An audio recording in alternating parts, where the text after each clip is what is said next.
gather all the information. Genetic therapy injections. On the advice of counsel, I respectfully decline to answer based upon my rights under the Fifth Amendment to the Constitution. Next area I want to go through is in that same month of March 2021, an employee at NIH, Dr. Nath, led a team of researchers who were diagnosing and treating individuals who'd never had COVID but were severely injured by the genetic therapy injections. Dr. Nath told those individuals, stay quiet. We want to make sure that we gather all the information and then release it to doctors so they can treat people like yourself. There was a concerted effort, and I'll enter this into the record. It appears inside NIH to quash Dr. Nath's publishing of that study. It finally was put on a preprint server with telling no one, and I think about May of 2022. I think what's noteworthy about this is Dr. Nath told the injured participants that early treatment, early intervention was crucial for them to be treated. And yet within the NIH, they were questioning what was Dr. Nath doing. They didn't want to publish that because, and I want to take time searching for it, because publishing it would create vaccine hesitancy,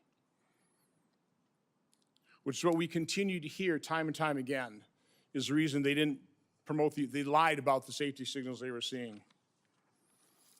Throughout the pandemic, I always push early treatment.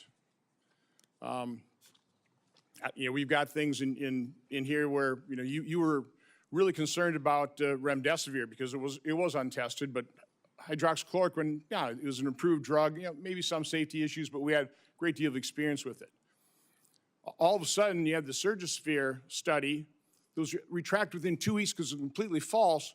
Totally blew up the use of hydroxychloroquine. And then when it comes to ivermectin, which, by the way, because I was contacted by so many people, I referred them to doctors who actually had the courage and compassion to treat vaccine-injured individuals. It works. But I was going to ask you whether you were involved in the FDA attack on ivermectin. You had a interview on CNN on August 29th of 2021, where, again, I just don't want to take time to find the exact quote, but you said there's no evidence that ivermectin is helpful. On that exact same day, and I've got the studies right here. There was a website that was tracking the random controlled studies.